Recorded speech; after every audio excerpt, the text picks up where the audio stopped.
ဓမ္မတလိုက်ဓမ္မမိတ်ဆွေပေါင်းတရားနာရွာသောကုသိုလ်ကြောင့်ဘေးရန်ကင်းကွာစိတ်ချမ်းသာ၍နိဗ္ဗာန်ထောက်ပံ့ရရှိကြပါစေ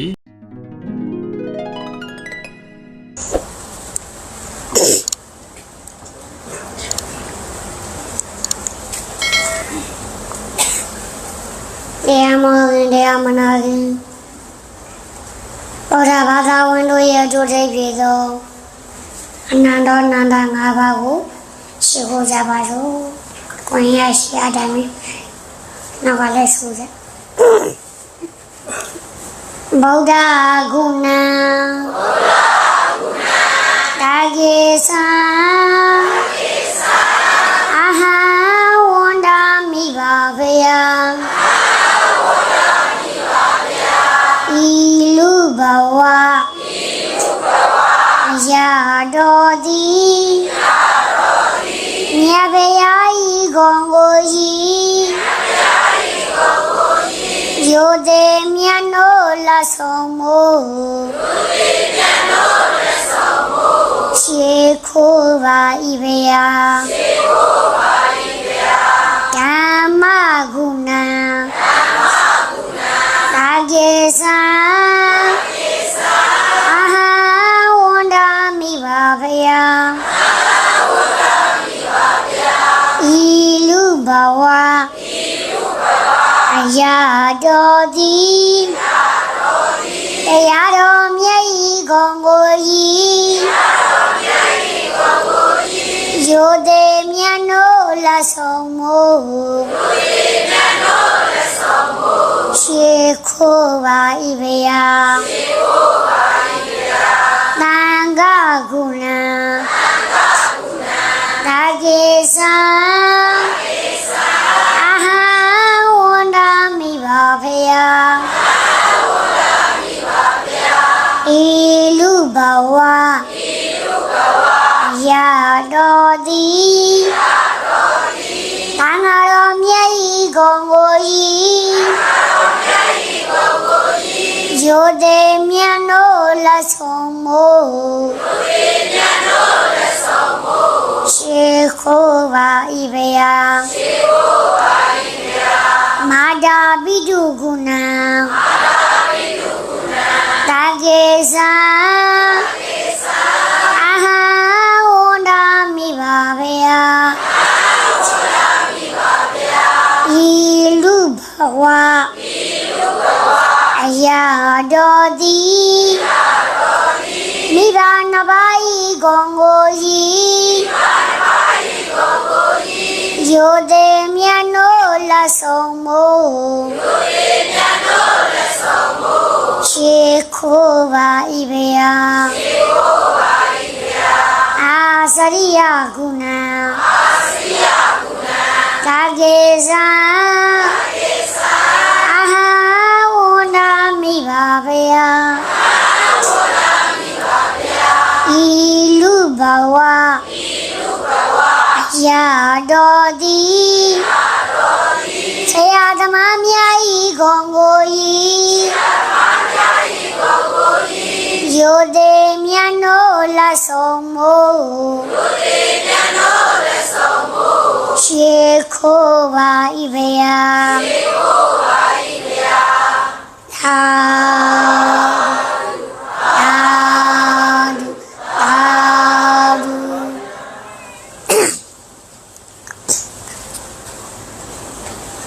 နိုင်တော်နာနာငါးပါးကိုရှိခိုးပြီးတဲ့နောက်မြေတာပူကြရအောင်ကိုယ်ငါတော့တမ်းပြပါမယ်အားလုံးသောဘုဘဘဘဟူတော်တော်ကိုကိုမမတို့ကနှခေါက်ဆိုကြပါကိုယ်စိတ်နှဖျားဘေးရန်ကွာချမ်းသာကြပါစေ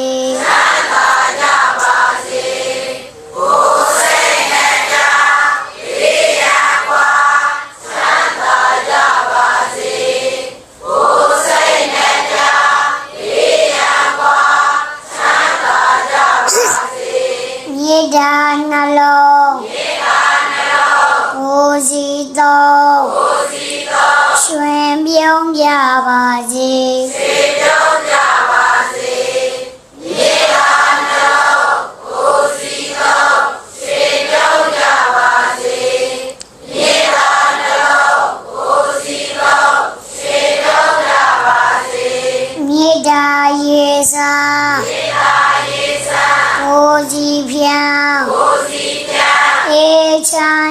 ပါစေအေးချမ်းကြပါစေမြေသာရေစာကိုစီမြတ်အေးချမ်းကြပါစေမြေသာရေစာကိုစီမြတ်အေးချမ်းကြပါစေမြေသာယံသူမြေသာယံသူသောတာမူသောတာမူအပုကင်းပါစေအပုကင်းပါစေမြေသာယံသူသောတာမူအပုကင်းပါစေမြေသာယံသူသောတာမူအပုကင်းပါစေခန္ဒီဣယံခန္ဒီဣယံဒေါသမံဒေါသမံတွန်းလှန်နိုင်ပါစေတွန်းလှန်နိုင်ပါစေခန္ဒီဣယံဒေါသမံတွန်းလှန်နိုင်ပါစေခန္ဒီဣယံဒေါသမံတွန်းလှန်နိုင်ပါစေခန္ဒီနှလုံးခန္ဒီနှလုံးအစင်သောရွှင်ပြုံးကြပါစေရွှင်ပြုံးကြပါစေခန္ဒီနှလုံးအစင်သောရွှင်ပြုံးကြပါစေခန္ဒီနှလုံးအစင်သောရွှင်ပြုံးကြပါစေဒုမြေတာစွမ်းဒုမြေတာစွမ်းဘာလွမ်းဘာလွမ်းငြိမ်းချမ်းကြပါစေငြိမ်းချမ်းကြပါစေဒုမြေတာစွမ်းဘာလွမ်းငြိမ်းချမ်းကြပါစေဒုမြေတာစွမ်းဘာလွမ်းငြိမ်းချမ်းကြပါစေဒါတို့ဟောသာ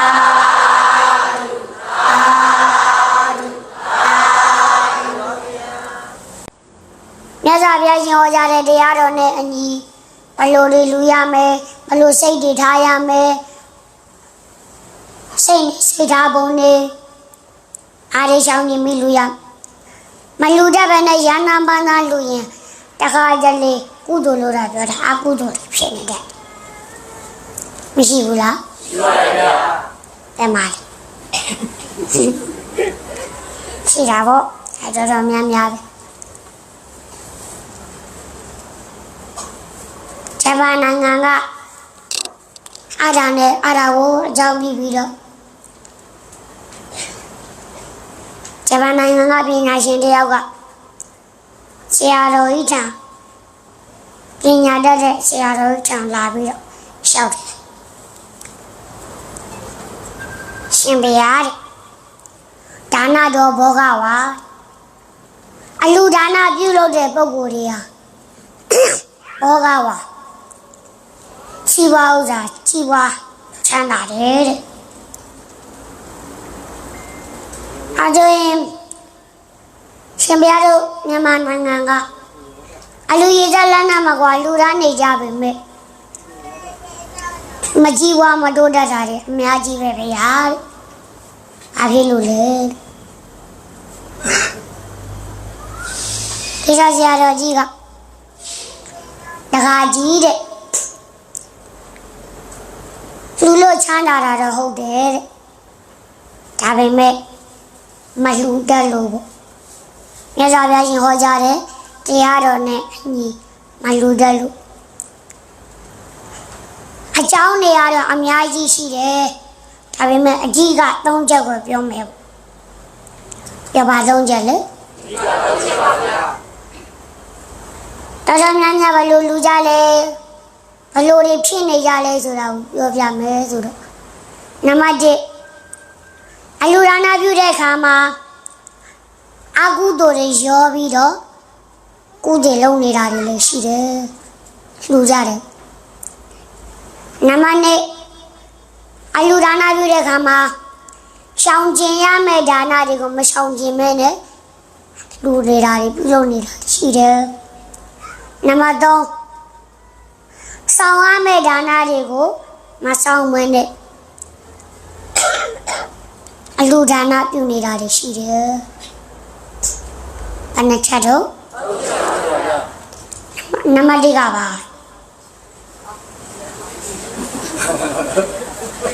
ဟုတ်ဗျာမေးပါလေဆိုမှရည်နေမေးဗျာ အလူဒါနပြုတဲ့ခါမှာအကုသိုလ်တွေရောပြီးတော့ပြုတယ်နမနေက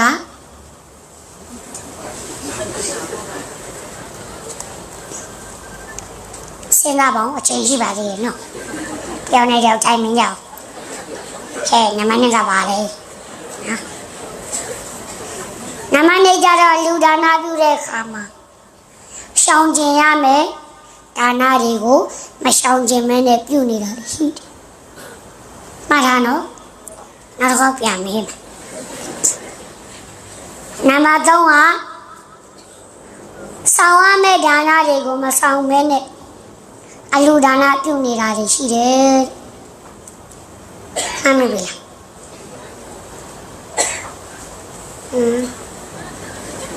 ဖြေရမှာဆိုလို့လားမတခေါမှလည်းမပြောတော့ကလေးထားပါလေဖြေတော့လိုက်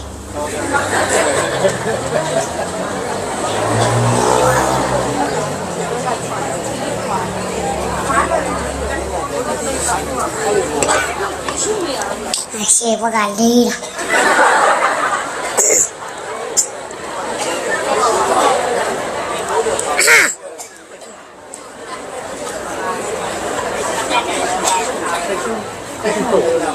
နေတော့နမတဲ့အလူဒါနပြုတဲ့ခါမှာအကုသိုလ်တွေရောပြီးတော့ကုသိုလ်လုပ်တာအကုသိုလ်တွေရောပါနေတတ်တယ်အကုသိုလ်တွေရောပြီးတော့ဒါနပြုတာတွေရှိ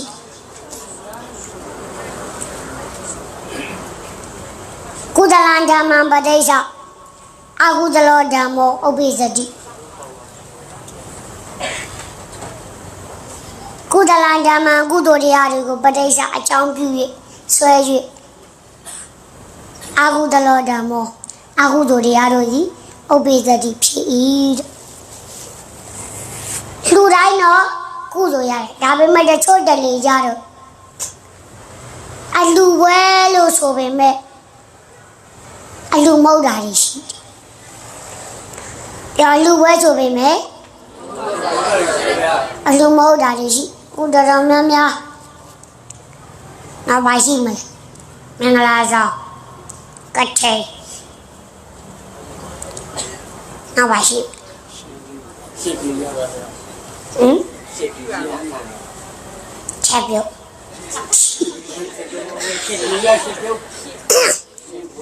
မင်္ဂလာဆောင်တို့ကချိန်တို့ရှင်ပြုရဟန်းခံတို့တော်တော်များများမင်္ဂလာဆောင်ပါလေရက်ပါကချိန်ပါလေရက်ပါရှင်ပြုရဟန်းပါလေရက်ပါ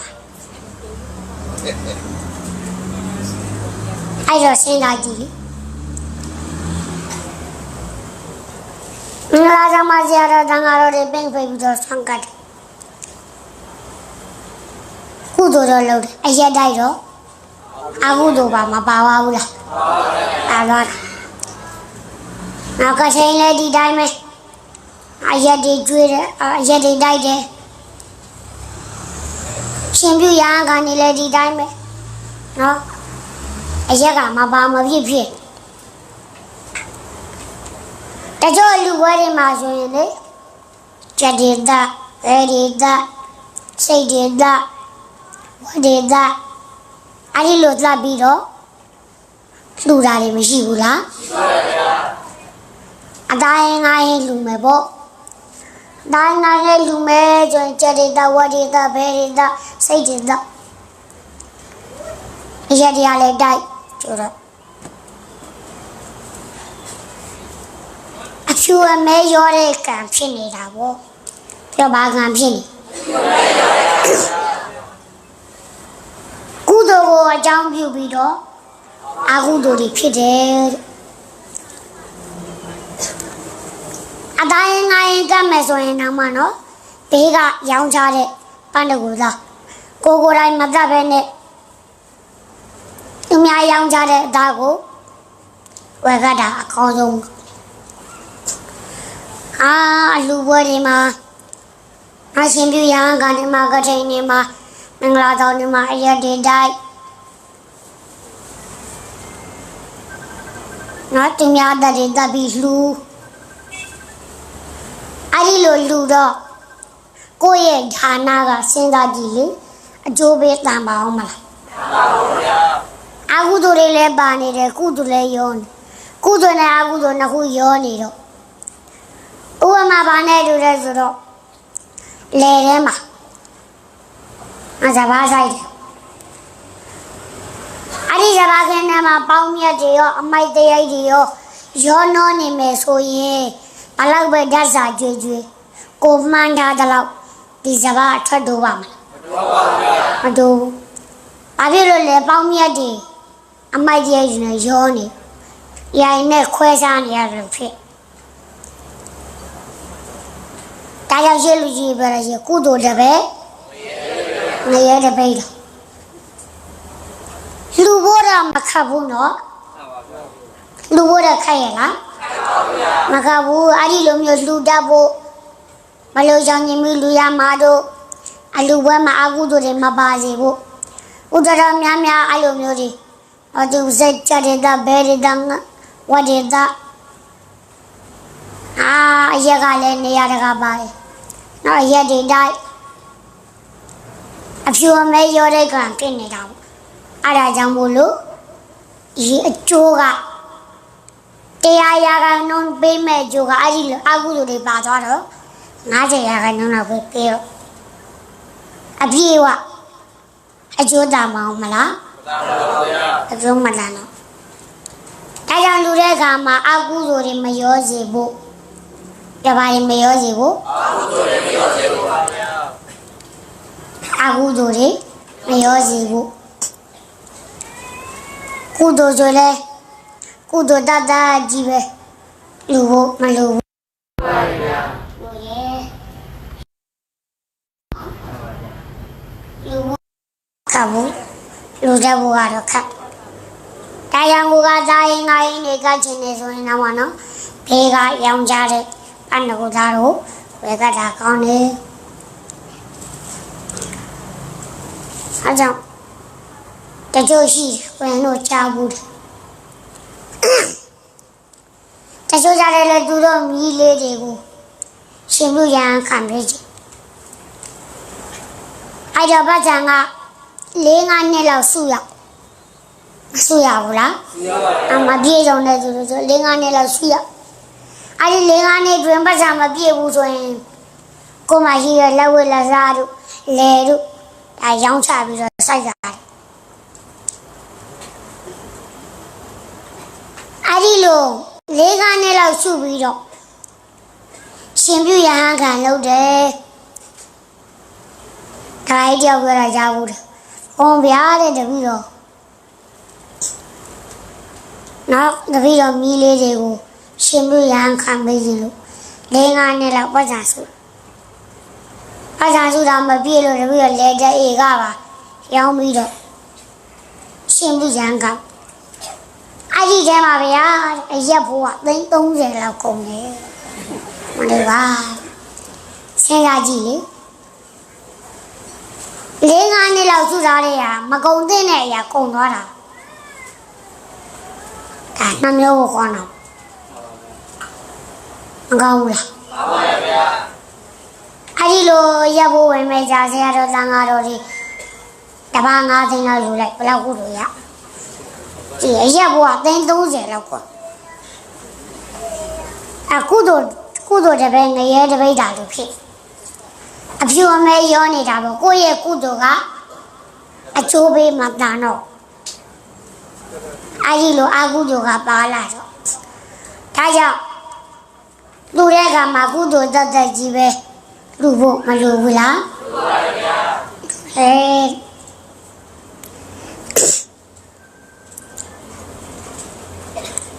နမနဲ့အလူဒါနာပြုတဲ့အခါမှာရှောင်ကျင်ရမယ်ဒါနတွေကိုမရှောင်ကျင်ဘဲနဲ့ပြုတာရှိတယ်ပြောရှောင်ကျင်ရမယ်ဒါနတွေကို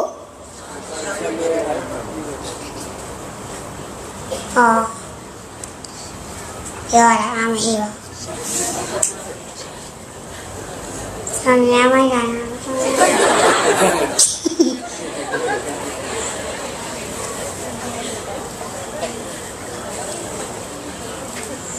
မိမလေးတဲအောင်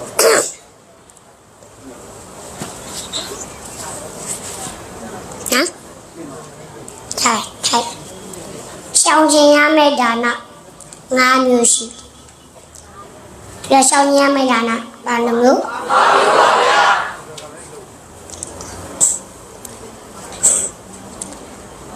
လိုက်ဆိုကြောက်ရွံ့ကြွားလို့ထင်ပေါ်လို့နောင်ကိုတောင်းတမလူကြနဲ့သူနဲ့ပြိုင်အပြိုင်ဆိုင်ပြူတာ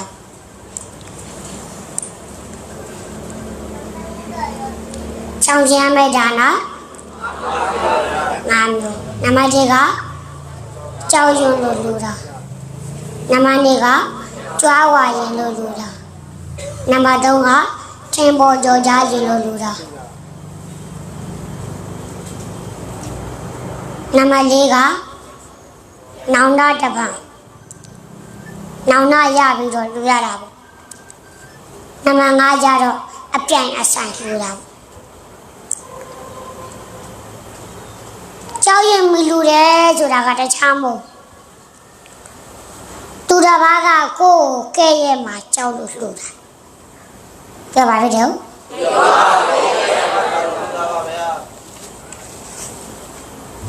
ဘယ်လိုလဲဆိုတော့ကိုကဥပမာတတိပေါ့တိုက်ဒီကားတွေချမ်းနေနေရတယ်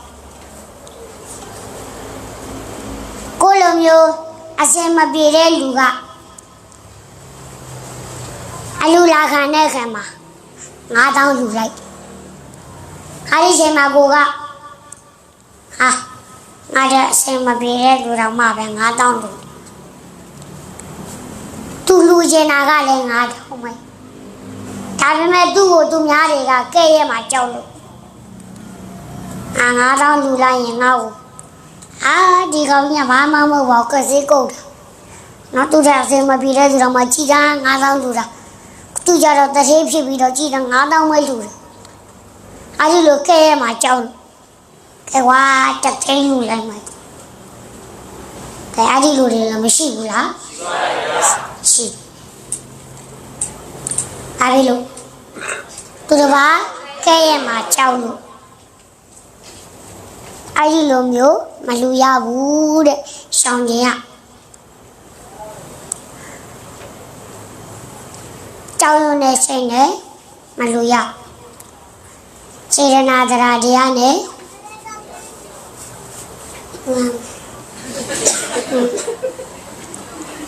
တခါရောလဲဒီရမှာနှစ်ခါရောလဲဒီရမှာတက်မလာတော့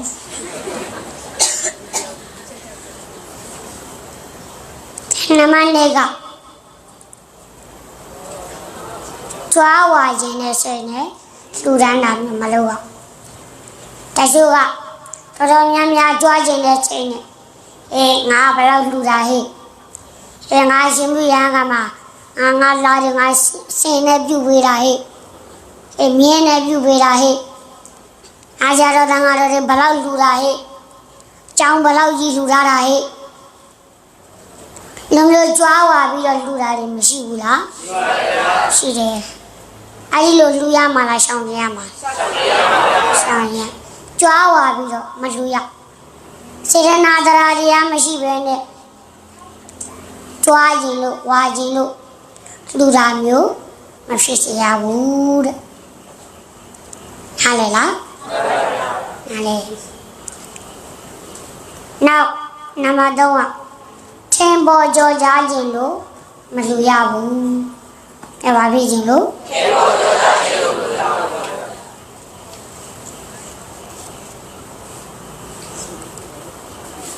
။အဲကျောကနာမည်ကြီးခြင်းလို့ထင်ပေါ်ကြော်ကြားခြင်းလို့အဲသူကသူများတွေမြောက်ပင်နာခံခြင်းလို့နော်လူပြိန်းတွေမြောက်ပင်နာခံခြင်းလို့ ဒီလူကလူမဘလောက်လူတာဟေးနမည်ကြီးတက်ဘလောက်ကြီးလူတာဟေးအများကြီးပဲဟေးလူမျိုးချင်းပေါ်ကြောကြားချင်းလို့လူတာတွေလည်းမရှိဘူးလားရှိပါရဲ့ဗျာရှိတယ်ဒီထဲမှာတော့ပါရဲ့လားမပါပါဘူးနော်မပါဘူးပဲပြောဟုတ်တယ်လေနောက်ချင်းပေါ်ကြောကြားချင်းတဲ့စိတ်နဲ့အလောကမလူရဘူးတဲ့နောက်ချင်းနေရာမှာတချို့တွေကတကယ်ဝမ်းနေဖို့ခေါ်ဆရာတော်တန်ဃာတော်တွေကိုတကယ်လူကျင်လို့လူတာမဟုတ်ပဲနဲ့ကြွားရင်လို့ဝါရင်လို့ချင်းပေါ်ကြောကြားရင်လို့လူတာတွေလည်းမရှိဘူးလားရှိပါရဲ့ဗျာဒါကြောင့်မို့ရှေးတော်ဆရာတော်ကြီးဆိုရင်ရှင်ပြရဟန်းခံနေဆိုတိတ်မကြွချင်ဘာဖြစ်လို့လဲဆိုတော့ဆရာတော်ကြီးတွေကြတော့တပတ်3000မိကမြင်းတကောင်ကြတော့9000ဆရာတော်တွေကမြင်းလောက်တော့စိတ်မရှိဖြစ်သွားတာပေါ့မကုံသိတဲ့နေရာတွေမှာကုံပြီးတော့တကယ်အကြီးကားကြတဲ့နေရာမှာကြတော့မလှူဘူးအဲကြောင့်မကုံသိတဲ့နေရာမှာမကုံဘူးအေးကြီးအဲဒီဟာကိုအကြောင်းပြုပြီးတော့နော်ခြေတော်ကအဲဒီရှင်ပြုရဟန်းကအလူပွဲတွေမှာကုန်ကြစရိတ်ကိုပညာရှင်တွေကကြပြရေးဆက်ထားတယ်တော့ပါဆက်တာ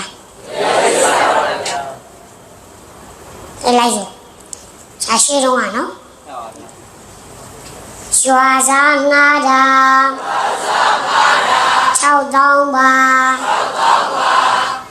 မင်းသမီးရွှေရန်တော်6000ကျော်ဓာတ်ပုံရိုက်ခ6000ကျကျွားသားငါတာဘလောက်6000ကျော်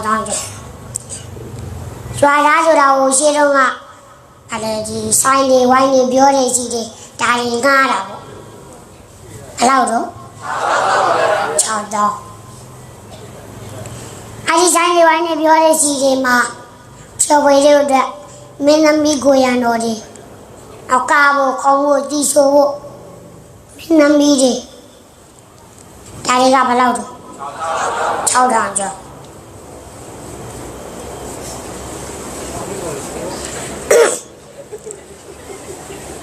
6000ကျော်ဒီလိုများကြီးလို့ဆိုင်ရလေး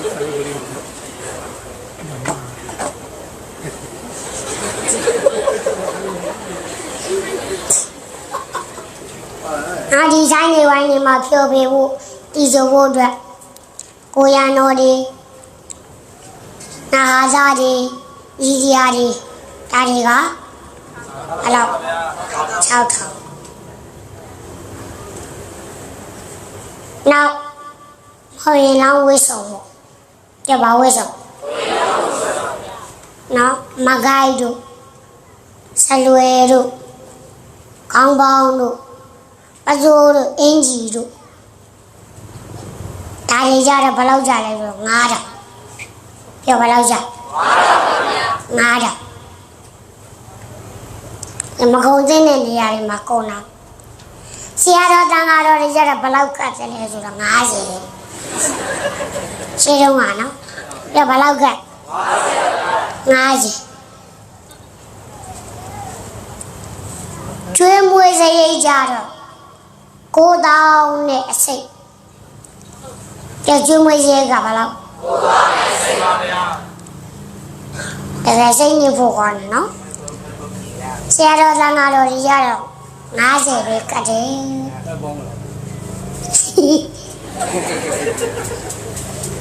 အဲ့လေဝမ်းနေဖို့ကွာအားလုံးပေါင်းတော့ဘယ်လောက်ကြီးတသိန်းကျော်ပြဘယ်လောက်ကျော်တသိန်းကျော်နတ်လူသားတို့ခေါ်ရှိတော့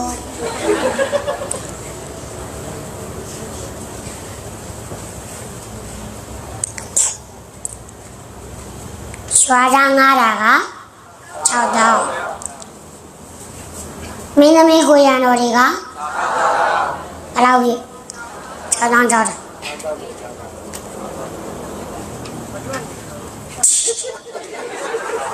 ရပါဘူးတဘိုးရိုက်ခါ6ထောင်မကုံတင်းတဲ့နေရာတွေမှာကုံတော့တတော်ကိုနှမျိုးကိုခေါ်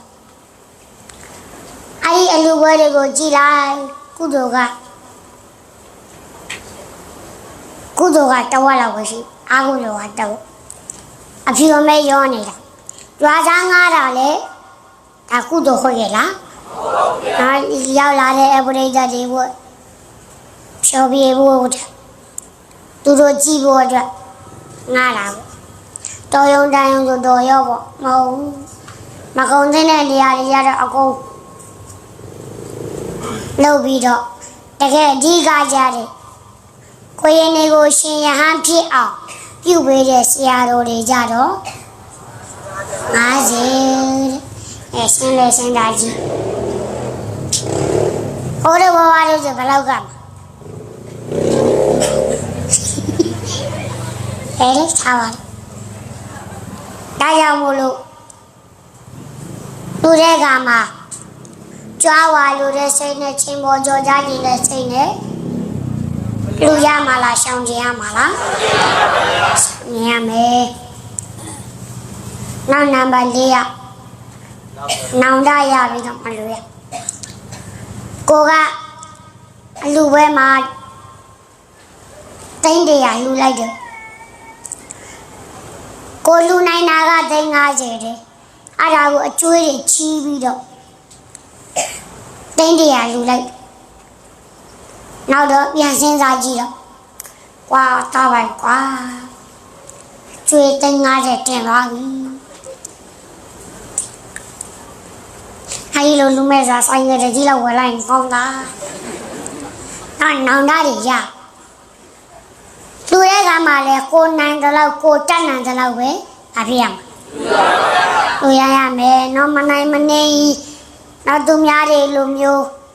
တိန်1000ကျော်2000ကျော်လူသားတွေကြည့်ပြီးတော့အားကြပြီးတော့ကျွေးတွေချီပြီးလူလိုက်တော့လူဝဲပြီးတော့ကို့မှာအကျွေးတွေအများကြီးတင်မသွားဘူးလားတင်ပါပါဗျာနောင်တော့မရဘူးလားရပါဗျာရသွားတယ်နောက်ဒါကြောင့်မို့လူတဲ့ကမှလည်းမိမိတရားပါကြလောက်ကိုစေတနာရှိကြလောက်ပဲရပါပါဗျာလူရမယ်နောက်နံပါတ်5ကအပြိုင်အဆိုင်မလူရဘူးတဲ့တော်များများပြန်ဆိုင်ပြီးလူတာတွေရှိမင်းသိန်း50ငါလူရင်ငါသိန်း100ပေါ့မင်းသိန်း100ကျော်ငါ150ပေါ့ဒီမှာမင်းကနော်ရှင်ပြရကမှာစင်နဲ့ပြည့်တယ်ဆိုငါဘောမြင်းနဲ့ပြည့်တယ်ဆိုငါစင်နဲ့ကွာမင်းကချက်သားနဲ့ကတ်တယ်ဆိုငါဓာတ်ပေါင်းနဲ့ခတ်မယ်ကွာနော်လိုက်ပြီးတော့အပြိုင်အဆိုင်လူနေရစေတနာတရားတရားရှိလို့လားဆိုတော့မဟုတ်ဘူးပြိုင်ပြီးလူကြတယ်ဒါကြောင့်လူတွေကမှစေတနာတရားတရားနဲ့အပြည့်ကင်းကင်းနဲ့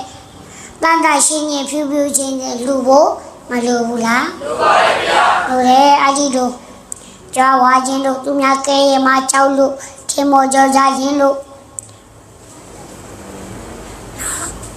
ကိုမတန်းတန်းလောက်မလူပဲနဲ့နောင်တရမယ်အလူမျိုးတို့အပြိုင်ဆိုင်လူသားတို့ဒီဌာန5မျိုးကိုရှောင်ကျင်ဖို့မလိုဘူးလားလိုပါရဲ့ဗျာလိုတယ်အဲ့ဒါကိုလူတွေကမရှောင်ကျင်ပဲနဲ့ လူဖို့တော့မခတ်ဘူးတဲ့လူကြဖို့ခတ်ဘလို့စိတ်တွေထားရမယ်မလို့စိတ်တွေထားပြီးမလူရဘူးသာဝရင်တဲ့စိတ်တွေနဲ့မလူရဘူးထင်မောကြောကြရင်တဲ့စိတ်တွေနဲ့မလူရဘူးတန်တာရှင်းချင်းမုံမုံမြတ်မြတ်နဲ့စေတနာသုံးနာနဲ့ပြေဆုံးပြီးတော့အဖေရမှာလေသူရမေးရမယ်ခွင့်တရားရှိလားရှိရပါဘူးဟမ်ရှိပါဘူးဟာ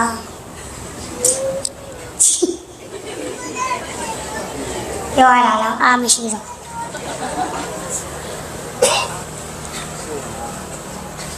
ရှိတော့မှာ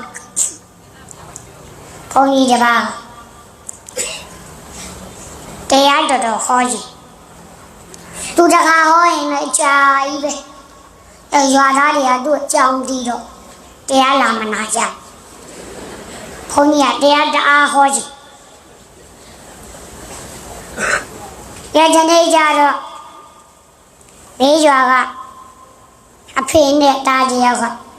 အဲ့ဒီရွာကိုထိုင်ရတယ်လာရောက်မယ်ထိုင်ရမရောက်ရင်သူ့အဖေကဒါရဲ့တဲ့ဒီရွာကို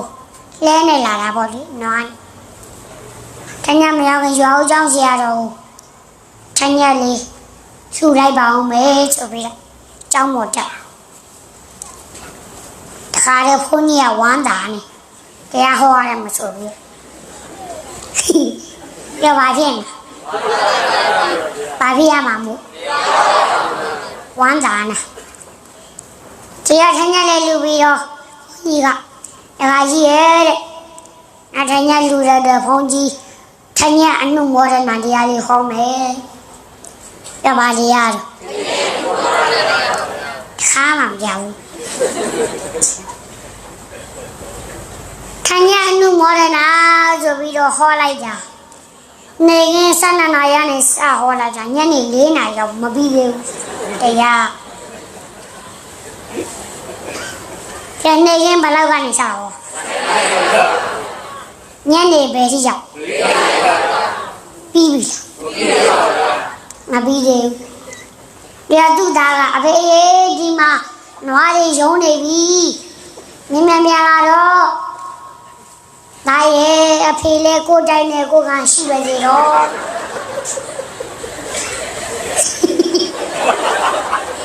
ကိုတိုင်းနဲ့ကိုကန်ရှိပဲလေတော့နောက်တော့တကားကစဉ်းစားဒီတိုင်းဆိုရင်တော့ဒီဖုန်းကြီးပြီးမှာပေါ့တဖုန်းကြီးကရက်တောင်လေးကွယ်ပြီးဟောနေအဲ့ဒီတကားနောက်တန်းဆုပ်သွားလိုက်အတော်ချမ်းနေနောက်ဆုပ်သွားလိုက်နောက်ဆုံးဆိုရင်လည်းကျောင်းအပေါက်ဝရောက်သွားဖုန်းကြီးရလည်းပါတယ်ရက်တောင်ကအပေါက်ကနေချောင်းကြည့်မင်းကြီးငါရှိတော့မှာကွာနောက်တကားကလွတ်ပြီဆိုပြီးတော့ပြေးတာအဲ့ဒီမှာရေကန်ရှိတယ်ရေကန်အကာမရှိအဲ့ဒီကျပြုတ်ကြသွားအဲ့ဒီချိန်မှာဘုန်းကြီးကရေကန်နှခါနေပြီးတော့ဒီတခါတော့မင်းပြေးလို့မလွတ်တော့ဘူးဆိုပြီးတော့တရားဆက်ဟောမကယ်လည်းနဲ့တရားဆက်ဟောဒီတော့တခါကအော်လာပေါ့အမလေးရတနာနှစ်ပါးခဲ့ပါရတနာနှစ်ပါးခဲ့ပါတဘုန်းကြီးကတခါကြီးတဲ့ရတနာဖရာတရားတန်ကရတနာ3ပါးရှိတာလေဘာနဲ့ရတနာ2ပါးဖြစ်မှန်လားပါဗျာလေတန်ကရတနာနှိမ့်ဆက်နေလို့ပါဗျာပြပါနှိမ့်ဆက်နေတန်ကရတနာနှိမ့်ဆက်နေလို့ပါဗျာဟုတ်တယ်ထညံ့လူမောတယ်လားတခါမှမကြောက်ဟောတယ်လေ15မိနစ်လားမဟုတ်ဘူးနေကင်း12နာရီကနေစဟောညနေ4နာရီပြီးတယ်ရှိတော့ကလည်းအကိုရင်ကတရားလေးတွေဟိုကယူပြီးဟောလိုက်ဒီကယူပြီးဟောလိုက်ဆိုတော့ ဒီကနေ့တော့ပြုတ်စာပြင်းအောင်တရားတော့ဟောရမှာပြပါတရားပြုတ်စာပြင်းအောင်ကြားဘူးလားမကြားဘူးမှာတော့ပြောမနေတော့ဘူးနော်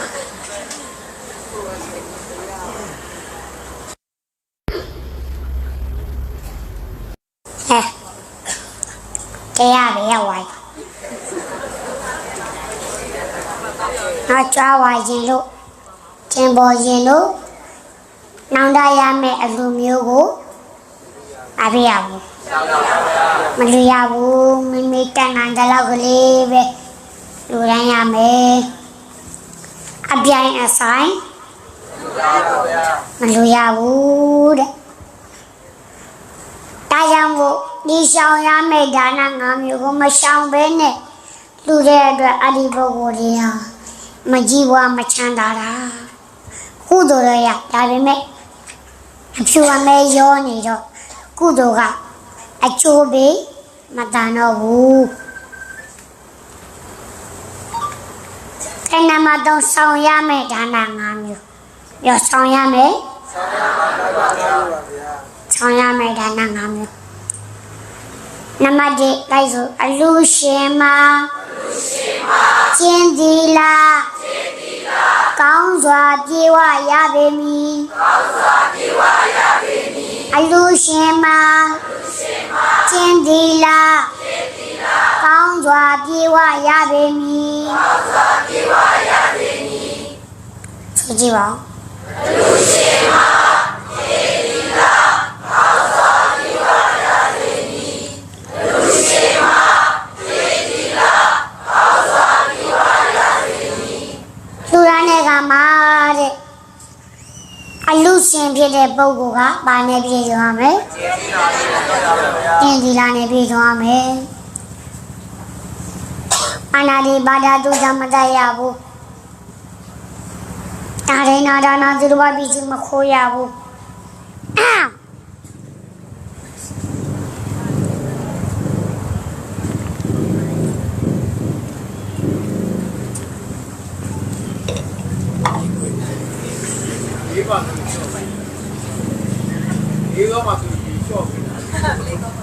လေးတော့မယ်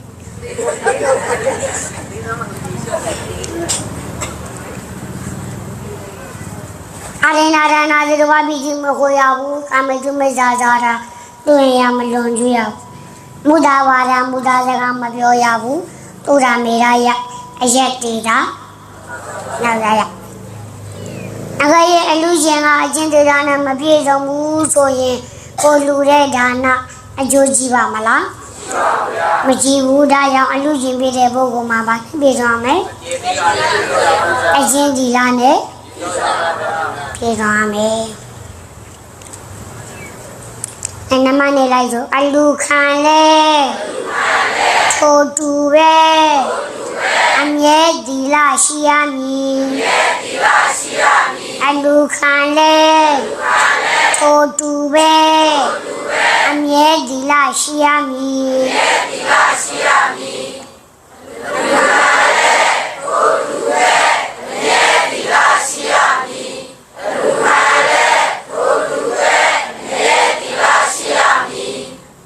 အလူရှင်နဲ့မဟုတ်ဘူးတဲ့ကိုရင်တို့အဘမုံတို့အလူရှင်ဖြစ်တဲ့အလူရှင်တော်ဖြစ်တဲ့အလူခံဖြစ်တဲ့ပုဂ္ဂိုလ်တွေကလည်းပဲအကျင့်ဒီလားနဲ့ပြည့်စုံရမယ်ဓမ္မကိုလူတဲ့ဒါနကြီးအကျိုးမကြီးမှာလဲကြီးမှာလား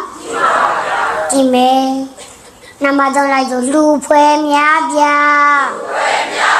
ပစ္စည်းများတရားလျော်စွာရရမည်လူဖွဲများပြပစ္စည်းများတရားလျော်စွာရရမည်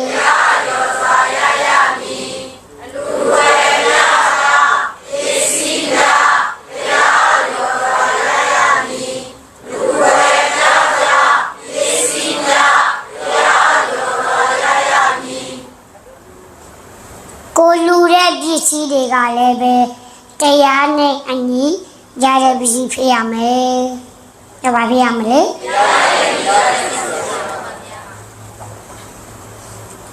တရားနဲ့ညီရတဲ့ပစ္စည်းဆိုတာကသူတစ်ပါးတမ်းမတတ်ဘဲနဲ့ကိုပြီးလူရတော့မဖြစ်စေရဘူးတွေ့ရလုံးကြည့်လို့ရလာတယ်မဖြစ်စေရဘူးလိန်ညာပြီးလို့ရလာတဲ့ဝင်တဲ့လူသားမျိုးမဖြစ်စေရဘူးဒီအကျဉ်းကြီးလားမပြည့်စည်ပဲနဲ့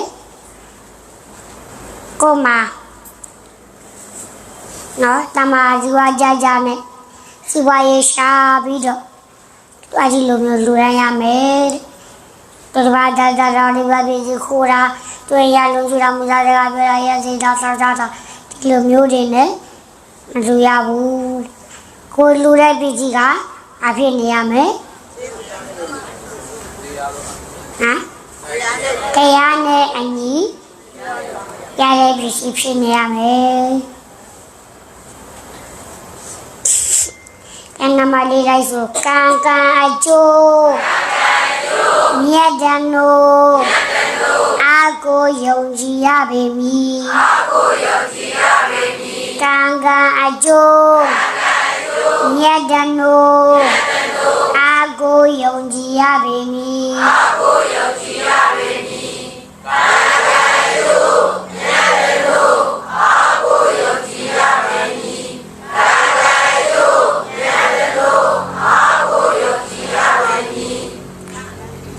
အရာကတော့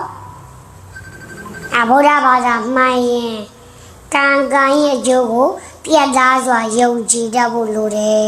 ။ပြောကံရဲ့အကျိုးကိုဘာဖြစ်ဖို့ကံဆိုတာကကြားဖို့တယ်မလား။ကံဆိုတာသူများပြုတာလားကိုပြုတာကိုပြုဒါကြောင့်မို့ကိုကဒီဘဝမှာကောင်းတာတွေလုပ်ရင်နောက်မှာကောင်းတဲ့ကျိုးခံရမကောင်းတာလုပ်ရင်ကောင်းတဲ့ကျိုးခံရကံဆိုတာကကံ၃ပါးရှိရောကံဘယ်နှပါးအားဒီလေဒီထဲမှာတော့ကံအကြောင်းသဘောပေါက်တဲ့သူနဲလေကာယကံဝစီကံမနောကံကာယကံဆိုတာကဘာလို့လဲကိုပြည့်ပြီလို့ဝစီကံဆိုတာကနှုတ်ဖြင့်ပြောတာအစကမနောကံဆိုတာစိတ်ကကြံတာနည်းနည်းမှာဘိုးတို့ဘဝတို့ဒီမှာဒီကံသုံးမှမရှိဘူးလားရှိပါတယ်ဗျာ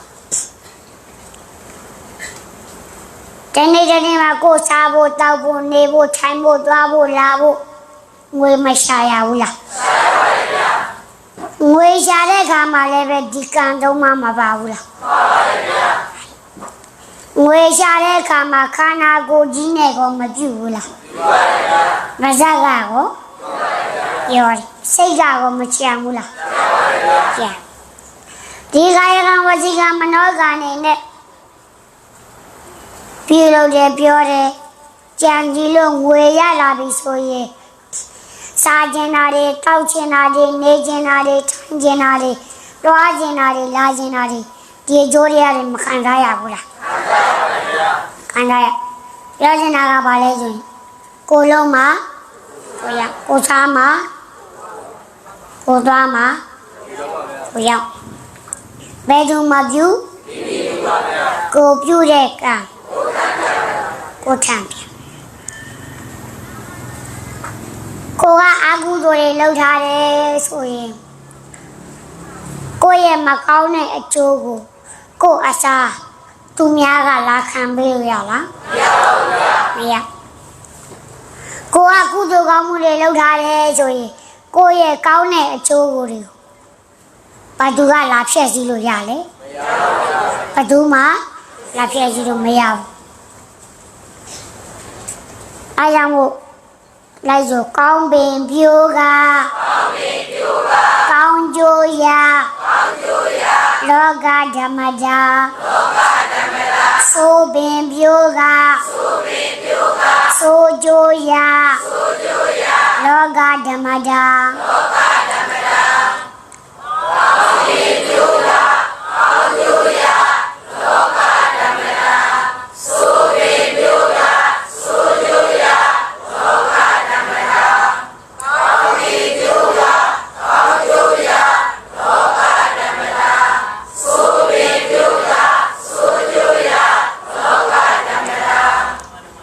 ကိုကအချိုသီးစားခြင်းရင်ဗာပင်ဆိုင်ကချိုပင်ဆိုင်အခါသီးစားခြင်းခါမကျဲကအချိုပင်ဆိုင်ရင်တော့ချိုသီးစားရမှာကတော့သိကြအခါပင်ဆိုင်ရင်တော့ခါသီးပဲဆိုင်အဲ့ဒီလိုမှမဟုတ်ဘဲနဲ့အခါပင်ကြီးဆိုင်ပြီးတော့အချိုသီးစားခြင်းမှာတယ်လို့ပြောလို့ရအခါပင်ဆိုင်ရင်တော့ခါကြီးပဲဆိုင်ဒီလိုမျိုးပဲနောင်ဘဝမှာကိုကကောင်းတဲ့အကျိုးတွေခံစားခြင်းလဲဆိုရင်ဒီဘဝမှာကောင်းတာတွေလုပ်ကမကောင်းတာတွေလုပ်ပြီးတော့ကောင်းတဲ့အကျိုးတွေခံစားရပါလို့ဤတို့ဆုတောင်းလို့ရမရဘူးနောက်မကောင်းတာတွေလုပ်ပြီးတော့အမှဖရာရှိမှသွားဆုတောင်းနောက်9ရက်ပြည့်တိမ်မဲ့တာမှဆုတောင်းပြည့်မှာမဟုတ်အမှဟုတ်တယ်မကောင်းတာလုပ်ပြီးတော့မကောင်းတဲ့ကျိုးပဲခံရကောင်းတာလုပ်ရင်တော့ကောင်းတဲ့ကျိုးပဲခံရမယ်ဒါဟိုတချို့ကပြောသေးအိုးတဲ့ကံရှိချမ်းသာလိမ့်မယ်ပေါ့အကံသူ့ဟာနဲ့သူလာကျိုးပေးတဲ့ချင်းနေလားမသိကံယုံတော့စူးစုံနေတော့စူးတာပဲဟာစူးတယ်ဟာစိတ်ကကြံဘာကံခေါ်မလဲမနောကဒီပေါ်နဲ့စူးမှာပေါ့ဘာသာကပြောတယ်ဝကြီးကစူးစုံမရောက်နေတဲ့ခြေထောက်ကလေးကိုပြန်ရုပ်လိုက်တာကာရဲကဒ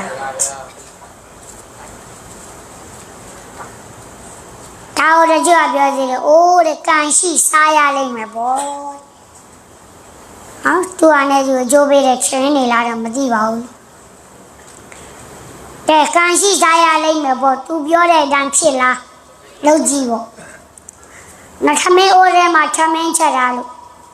ထမင်းတော့ဖြစ်ကံရှိစားရလိမ့်မယ်ပေါ့ဆိုပြီးအဲ့နားမှာထိုင်ဆောင်ကြည့်တာမှာထမင်းဝဲကထမင်းက6တော့ပေါက်ပြီးတော့ဘာသာတဲလာဆင်းပါမလားနော်ဝေးတာမယုံရင်ထိုင်ဆောင်အဲ့မှာ9ရက်ပြည့်သိမ်းနေတာမှာထမင်းစားခြင်းနဲ့စိတ်အမနောကဦးဟေရာရေးစားမယ်ဟဲ့ဘာသာကပြောတယ်ဝါကြီးကထမင်းဝဲကထမင်းကိုလက်နဲ့ခူးပြီးတော့ဘာသာတဲထည့်တာဒါကြိုက်ရကဘာသာထဲရောက်လာတော့မှထပ်တော့အောက်သွားကြိတ်ရသေးဒါမှလေရောင်းနေရိုးရိုးရှူရှူဆင်းမှာပေါ့နေရလေးများမတည့်ရင်လေရှာကလေးကပို့ပေးရသေးဟုတ်တယ်လေအယိုးလေးများတွေ့ရင်ရှာကလေးကရွေးပြီးတော့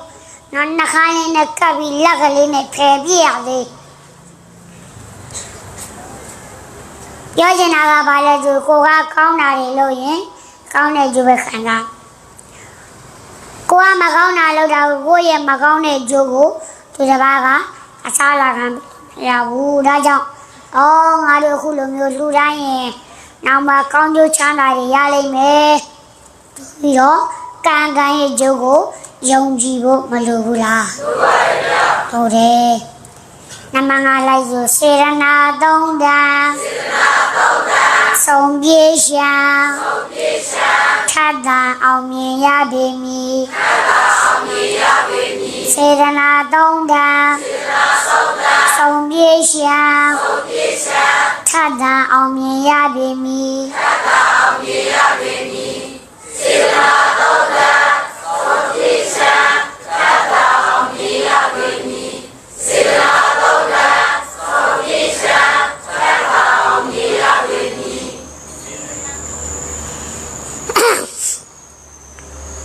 လူရန်တဲ့ခါမှာတဲ့စေတနာသုံးတန်နဲ့ပြည့်သွားပုပ္ပစေတနာမုံကြစေတနာ အပရစေတနာပုပ္ပစေတနာမလူမီရှိဖို့မှာဝမ်းမြောက်ဝမ်းသာဖြစ်ငါတို့ဘယ်နေ့ညကြရင်တရားနာရတော့မယ်လူရန်ရတော့မယ်ကုသိုလ်တွေပြုရတော့မယ်အမြတ်တွေဝေရတော့ဒီလိုမျိုးမလူမီရှိဖို့မှာကုသိုလ်မလုံးမီရှိဖို့မှာဝမ်းမြောက်ဝမ်းသာဖြစ်တာကိုအားလို့ခေါ်တယ်ပုပ္ပစေတနာနောက်နမနဲ့မုံကြစေတနာလူနေတဲ့အချိန်မှာလည်းပဲဝမ်းမြောက်ဝမ်းသာဖြစ်ရမယ်ပြောလူနေတဲ့အချိန်မှာပါဗျာငါတို့တရားနာနေရပြီကုသိုလ်ကောင်းမှုတွေပြုနေရပြီလူရန်ဘေကံဆုံးကျနေရပြီကုသိုလ်ကောင်းမှုလုပ်နေတဲ့အချိန်မှာလည်းပဲဝမ်းမြောက်ဝမ်းသာပါပြီလေဖြစ်နေရမယ်အပရစေတနာလူပြီးသွားတဲ့ခါမှာလည်းပဲဝမ်းမြောက်ဝမ်းသာဖြစ်ရမယ်ပြပါခါမှာလည်းပဲငါတို့ဘယ်နေ့တော့ကတရားတွေနာခဲ့တာကုသိုလ်ကောင်းမှုတွေပြုခဲ့တာအမြတ်တွေဝေခဲ့တာရေစက်ချခဲ့တာပေကံဆုံးရလူတန်းခဲ့တာတိလာတွေစောက်တည်ခဲ့တာလူပြီးကြတဲ့ခါမှာလည်းပဲကိုယ့်ရဲ့ကုသိုလ်ကိုပြန်အောင်မေးပြီးတော့ဝမ်းမြောက်ဝမ်းသာဖြစ်နေဖို့မလိုဘူးလားလိုပါတယ်ဗျာတို့တယ်အကုသိုလ်ကလည်းပဲကိုလုပ်ခဲ့တဲ့အကုသိုလ်ကိုပြန်တွေးရင်အဲ့ဒါအကုသိုလ်ပို့တိုးတယ်ငါပဲနေတော့ငါဝတ်ဒီတက်ခဲ့တာဒီလိုမျိုးတွေပြန်တွေးမိလိုက်လို့ရှိရင်အဲ့ဒီအကုသိုလ်ကပို့ပြီးတော့တိုးတယ်ဒါကြောင့်အကုသိုလ်တွေပြန်ပြီးတော့မတွေးမိစေဖို့လိုတယ်ကုသိုလ်ကြတော့အဖန်တလဲလဲတွေးနေဖို့မလိုဘူးလားလိုပါတယ်ဗျာကုသိုလ်ကိုအောင်မေတိုင်းတတိယတိုင်းအဲ့ဒီကုသိုလ်ကိုပြန်အောင်မေပြီးတော့ဝမ်းမြောက်တိုင်းအဲ့ဒီကုသိုလ်ဟာတိုးတဲ့တိုးတယ်ဒါပါဖြစ်တယ်တိုးတဲ့တိုးတယ်တရားနာနေတဲ့နေရာလေးတွေငါဘယ်နေ့တော့ငါဒီနေရာလေးမှာတရားနာခဲ့တာကုသိုလ်လေးတွေပြုခဲ့တာကိုကုသိုလ်ပြုခဲ့တဲ့နေရာလေးတွေတွေ့ပြီးတော့ဒါပြန်ပြီးတော့ဝမ်းမြောက်ဝမ်းသာဖြစ်တာလေကုသိုလ်မတိုးမှလားတိုးမှလားတိုးပါပါဗျာတိုးမယ်ဒါကြောင့်လူရန်တဲ့ခါမှာပုပ္ပစေတနာမုံစစေတနာအပရစေတနာဆိုတဲ့ဒီစေတနာသုံးတာနဲ့ပြည့်စုံဖို့မလိုဘူးလားလိုပါဗျာဒါဆိုရင်ကိုလူတဲ့ဒါနာကအကျိုးမကြီးမှလားကြီးမှလားကြီးပါဗျာဒီမဲ့နမတဲ့လူရှိမှာကျင့်ဒီလာနဲ့ပြသွားမယ်နမနဲ့အလူကံပုဂ္ဂိုလ်ကလည်းပဲအကျင့်ဒီလာနဲ့ပြသွားမယ်နမ3ကိုလူတဲ့ပစ္စည်းတွေကလည်းပဲတရားနဲ့အညီရတဲ့ပစ္စည်းပြရမယ်နမ4ကံကံရဲ့အကျိုးကိုရှုံးကြရမယ်နမ5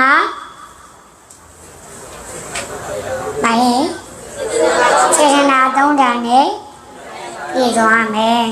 ဒါဆိုရင်ဆောင်ရမယ့်ဒါန5မျိုးကိုကျင့်သုံးစောင့်တည်လိုက်ပြီးပြုလုပ်လိုက်ပြီးဆိုရင်ဒါကိုလူတဲ့ဒါနကအကျိုးမကြီးမှလားကြီးမှလားကြီးပါပါဗျာဒါကြောင့်မို့တရားကောင်းကြီးကလူကိုတည်လူတာလို့ပြောပါဗျာဟမ်လူကိုနဲ့လူတာလို့ပြောပါဗျာ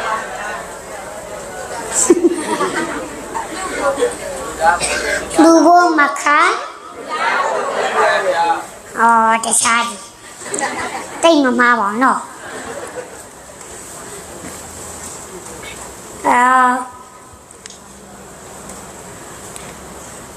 နော်တရားနာတဲ့ခါမှာလည်းပဲအများကြီးမမရင်ထောင်မှကိုမှတ်နိုင်တဲ့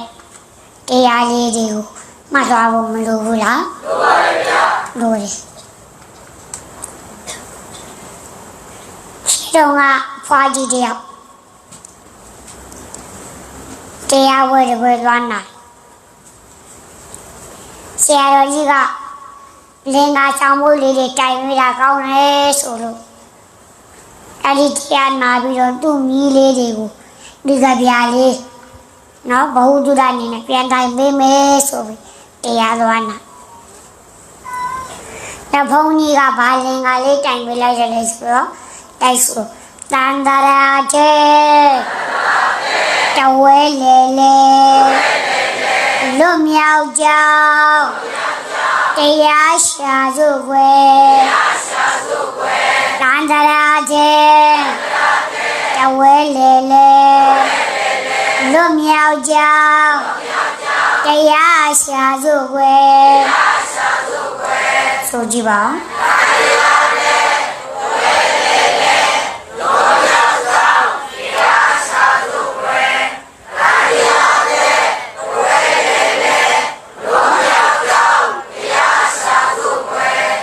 တန်တရာတွေကလွတ်ချင်ရင်တရားရှာရမလားတရားရှာရတရားရှာရမယ်အဲ့ဒီလင်္ကာလေးတန်ပေးလိုက်တော့အဖွားကြီးကအတ္တတွေလည်းကြီးလာတော့တတိကြီးကလည်းမခိုင်တော့ဝမ်းသာအိမ်ရောက်ရင်ငါမီးလေးတွေကိုဒီလင်္ကာလေးတန်ပေးရတော့မယ်ဆိုပြီးတော့ဝမ်းသာနေခိုက်ကောင်းကြောင်လျှောက်လာတာပေါ့လာလည်းမကောင်းအာရနဲ့ပီတိဖြည့်ပြီးတော့လမ်းလျှောက်လာတော့အရှိကကမှုကိုမမြင်မဲနဲ့ခလုတ်တိုက်ချော်လဲဝါရပါရောချော်လဲကြတော့ပါစေကောင်းမွေးအာရနဲ့အိမ်ရောက်သွားတော့ဘုန်းကြီးတိုင်ပေးတဲ့လင်္ကာလေးကိုသူ့မြေးလေးပြန်တိုင်ပေးတာပေါ့ဘယ်လိုတိုင်ပေးတယ်ဆိုလိုက်ဆိုတန်စလုံးတဲ့ဇကွဲတလေလေမြတ်အောင်ထောင်းငါပေါင်းကြော်စို့ကွယ်တန်စလုံးတဲ့ဇကွဲတလေလေမြတ်အောင်ထောင်းငါပေါင်းကြော်စို့ကွယ်ဆိုကြည့်ပါဦး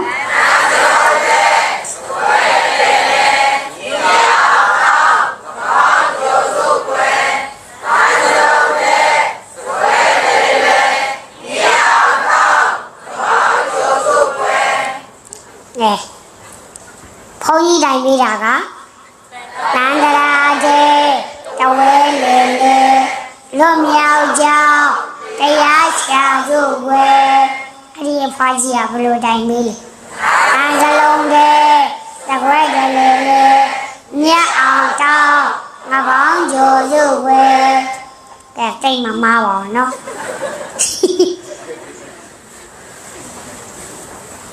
အခုလည်းပဲအဲ့ဒီလိုဖြစ်နေအောင်မယ်အလားတော့ကောင်းပြီးသားဆိုတော့ဒါမေ့စရာမလိုပါဘူး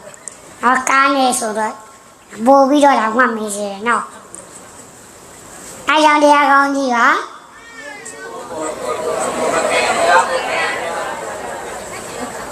လာရမီ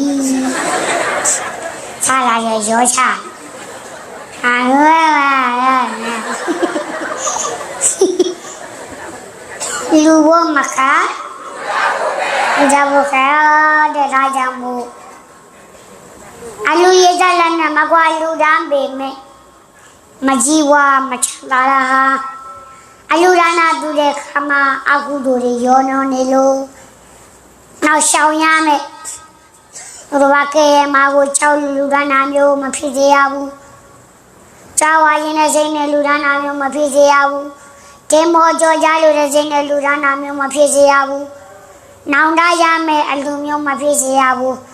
ပြန်ဆိုင်ပြီးတော့လူရမျိုးမဖြစ်စေရဘူးရှောင်ရမယ်ဒါန၅မျိုးကိုလည်းပဲမရှောင်မဲနဲ့လူတိုင်းလို့မကြီးပွားမဒုထတာနောက်ဆောင်ရမယ်ဒါန၅မျိုးအကျဉ်းစီလူရှင်မှလည်းကျဉ်းစီလာနေပြီးသွားမယ်အလူကံပုဂ္ဂိုလ်ကလည်းပဲကျဉ်းစီလာနေပြီးသွားမယ်ကိုလူတဲ့ပြည်ကြီးတွေကလည်းပဲတရားနဲ့အညီရတဲ့ပြည်ကြီးဖြစ်ရမယ်ကံကံရဲ့ကျိုးကိုလည်းယုံကြည်ရမယ်စေတနာသုံးတာနဲ့လည်းပြည့်စုံရမယ်အဲဒီဆောင်ရမယ့်ဒါန၅မျိုးကိုလည်းပဲမဆောင်မဲနဲ့လူတိုင်းတို့ဒါမကြီးဝါမတို့တတာဒါကြောင့်မို့လူတိုင်းရဲ့ခါမှာကိုလူတဲ့ထဲမှာအကုသိုလ်တွေမပါဘူးမလိုဘူးလားလိုပါတယ်ဗျာ လူတွေနော်အသားရင်ငါရင်ကမယ်ဆိုရင်နောက်မှနောက်ဘေးကပန်းတကူသားရောင်းချတဲ့အသားကိုဝယ်ကတ်တာမကောင်းဘူးလားကောင်းတယ်နော်အရက်ကြီးဆိုရင်မတိုက်တာကောင်းတယ်ဆောင်ကျင်တာပိုကောင်းတယ်ဟုတ်နော်ကြွားဝါခြင်းလို့သူများကရမှာကြောက်လို့သင်္ဘောကြောကြခြင်းလို့နောင်တရမယ်အလူမျိုးလို့ပြန်ပြီးလူလာတော့ဒါမျိုးမဖြစ်စေရဘူး။နောက်တော့ကတော့မသိလို့ဖြစ်စေဒါလုံးမိခဲ့တာတွေမရှိဘူးလား။ရှိတယ်။ရှိတယ်ဒါဘယ်သူမှဆိုအမားနဲ့မကင်းဘူး။လူဆိုတာအမားနဲ့မကင်းဘူး။နောက်တော့ကမသိလို့မှားခဲ့သည်ရှိတော့မသိလို့မပြင်ခဲ့မိသည်ရှိတော့အခုတိသွားတဲ့ခါမှာပြင်ဖို့မတော်ဘူးလားပြင်ဖို့တော်တယ်နောက်ဆောင်ရမိတာနာ၅မျိုးအကျဉ်းဒီလာနဲ့ပြည်စွမ်းမယ်ကိုလူတဲ့ပြည်ကြီးကြရလဲပဲတရားနဲ့နေရတဲ့ပြည်ဖြစ်ရနောက်လူတိုင်းတဲ့ခါမှာဒါကိုလည်းယုံကြည်ရမယ်ခိုင်ခိုင်ကြိုးကြရယုံကြည်ရမယ်စေတနာလုံးတာနဲ့လည်းပြည်စုံရမယ်ဒါဆိုရင်အာဒီဘုတ်ကချီဝတိုးတာမအောင်မြင်ပါလားအောင်မြင်ပါလားအောင်မြင်ပါဗျာအောင်မြင်မယ်လူရဲဆိုတာကကိုယ်အတွက်မဟုတ်ဘူးအလူခံပုဂ္ဂိုလ်ကောင်းတာရဲ့အတွက်ပြလူခံပုဂ္ဂိုလ်ဘာဖြစ်လို့လဲအလူခံပုဂ္ဂိုလ်လိုအပ်တဲ့အလူခံပုဂ္ဂိုလ်ဘာလိုတယ်လဲဖဏလိုသလားချီလိုသလားရက်တောင်လိုသလားသင်္ကားလိုသလားအလူခံပုဂ္ဂိုလ်လူလို့ကိုမရဘူးလားမဟုတ်ဘူးကိုလည်းရအလူခံပုဂ္ဂိုလ်ကိုလူတယ်မုံမုံမြက်မြက်စိတ်နဲ့လည်းလူတယ်လူတဲ့အကျိုးလည်းရတယ်မုံမြက်တဲ့စိတ်ထားလည်းမုံမြက်တဲ့အကျိုးကိုလည်းခံရအလူခံပုဂ္ဂိုလ်ကောင်းစားရေးအတွက်လူရင်ကိုယ်အတွက်လည်းမကောင်းကြဘူးလားကောင်းကြတယ်ကိုယ်အတွက်လည်းအကျိုးရအရင်လဲရင်အဖျားမရဘူးလားအရင်လဲရင်အဖျားကိုရတာပေါ့ဒါကြောင့်လူဘုမခလူတဘုခတဲ့ဒါကြောင့်မို့ဒီကနေ့အဲ့လူဘုမခလူတဘုခဆိုတဲ့တရားလေးကိုဒီနေရာမှာပဲညီကုန်းချုပ်ရင်းနဲ့ငါတို့ကမသိကြလို့မပြင်ခဲ့မိတရှိတော့အဲ့ဒီသိသွားတဲ့အခါမှာပြင်နိုင်ကြပါရဲ့လို့ဒီတောင်ပြီးဖို့လို့ဘာလို့တို့လည်းပဲဒီကနေ့ပြုတဲ့ကုသိုလ်ကောင်းမှုကြောင့်မဝမနာမတရားမဘုံနိဗ္ဗာန်ကိုလင်းမြန်စွာရောက်နိုင်ကြပါစေရနိုင်ကြပါစေလို့ဆုတောင်းပြီးခါထားလေးတို့ဆိုပြီးတော့ဆုံးတရားရအောင်မာဇာသဘာသုဇယံဒုဥဒ္ဒံဒုသုမင်္ဂလာဒုသိန်ဒုဒုက္ခတိင်္ဂမေပူရင်ဒုသဗ္ဗဗာရမေမာဇာသဘာကိုကြီးကိုငါကိုဒေသ၌ပြောကြဇံရတတဝဟုသမ ्या တို့သည်သုဇယံဒုအိမ်မယမကောင်းစွာမ၍နှစ်သက်ကြည်တာအိဆာနိုင်ကြပါစေကုန်သတည်းနှုတ်မင်္ဂလာကျက်တရေရှဝေလောင်းသဖြင့်စံပွင့်ညကိုနေဖြစ်၍ဩဒဟန်တို့ကောင်းစွာမိုးသောအလင်းရောက်လေရာထားမြောက်နိုးကြနိုင်ကြပါစေကုန်သတည်းဒုက္ခတိင်္ဂမေအဘေဒုက္ခတိရောက်မိအကြောင်းမကောင်းကြီးတို့ဒုစရိုက်မျိုးကိုဒုတင်သူတော်လက်နဲ့တရားစဖြင့်ဖြိုဖျက်နိုင်ကြပါစေကုန်သတည်းသဗ္ဗဗာရမေအလောင်းအလျာပြေကောင်းရသည်တောင်းပြစေလိပါရမီအပေါင်းအကျင့်ကောင်းကိုပူရင်သူတစင်တော်တစင်ရင်တရရင်အောင်မလင်းပုံသေးဖြည့်နိုင်ကြပါစေကုန်လာကြီး